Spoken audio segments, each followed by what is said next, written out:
for 50 years or so, I've been a global macro investor. And so I've seen the world, and I look for the cause-effect relationships. And then I encountered, starting about, maybe 5 or 6 years ago, 3 things that happened that never happened in my lifetime before, but happened in the 1930s. And I think that they're at the heart of what's going on now, together with the pandemic, which will be something that is come and will hopefully go. Of course, we're going to have a rebound. So if you look 1 year ahead, it's very likely that because of all of the stimulation, which took the form of debt creation and money printing, and at the same time, it's likely that the COVID effects will recede. And so there's going to be pent-up demand. However, that doesn't deal with the issue of the amount of debt that was created and money that was created. And when you print money, it has consequences. As I say, there were 3 things. There's a credit cycle. These cycles basically go on, for about 3 generations or about a lifetime. 1945, we started a new world order, which was a new system and included a monetary system with the US dollar at the heart of that. And over that period of time, creating debt is a stimulant, but it's a stimulant over the short run, but it's a depressant over the long run, because when paying back has to come, it means that it's a depressant. And when that is too depressing, it causes more printing of money. So that's the first element. That's happening at the same time as there are these second 2 forces, which is also like the 1930s, which is the widening and very large wealth, values, and political gaps. And the third force is the rise of a great power to challenge the existing great power and world order, the rise of China to challenge the United States and the existing world order. There is this income gap and the loss of the American dream, and we see it. I see the need for those kinds of things.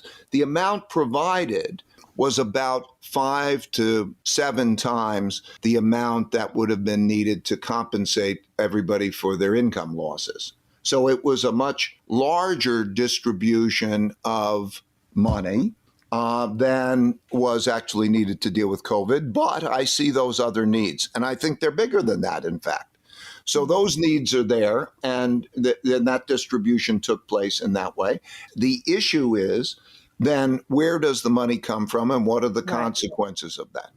I think there's a mixed picture. First, I think it's terrible to demonize anybody, whether they're rich or poor or anything. The country, by and large, created this environment of equal opportunity, and people who come along and come up with ideas and make that inevitably earn a lot of money and become rich. And at the same time, I do agree that the excesses of that gap need to be addressed in an important way.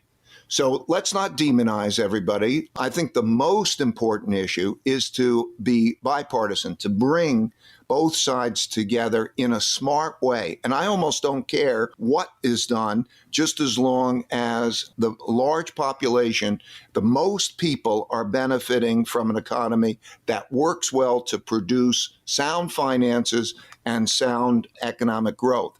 However, there is also a risk that if there's some actions taken, that it causes capital flight and it causes issues at a difficult time. I think the taxes need to go up, and I think we need to divide it well. You're only going to, at most, cover half of the deficit, if you're lucky, with taxes. And that'll be a lot of taxes. And I think that that's necessary. The other half is probably going to have to be printed, but you have to be productive. So a lot of these moves in terms of that cannot be just wealth redistributive, but there are so many ways that we can use that money to be productive, such as in education. There's no better investment than in education.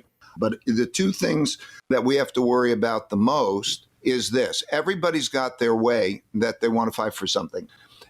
If the cause you're behind is more important than the system that resolves disagreements, the system is in jeopardy.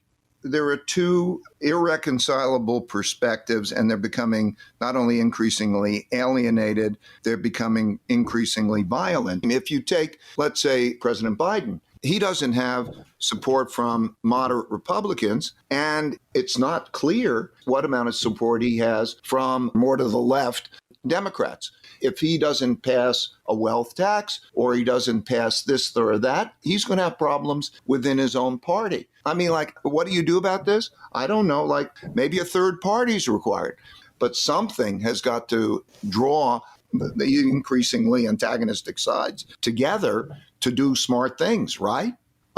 You can break it up into three parts, right? You can break it up to the extreme right, the moderate Republicans, the moderate Democrats, and then the more extreme left. And a Republican or a Democrat that's more moderate does not have a party or a place to be. And it wouldn't take many, as I'm saying, many senators or many congressmen. There probably are no easy solutions, but I think we have to start to think about this problem. Because if you read history and you look at the nature of this beast, this is dangerous, right? It is. There has to be revolutionary change. It's unsustainable.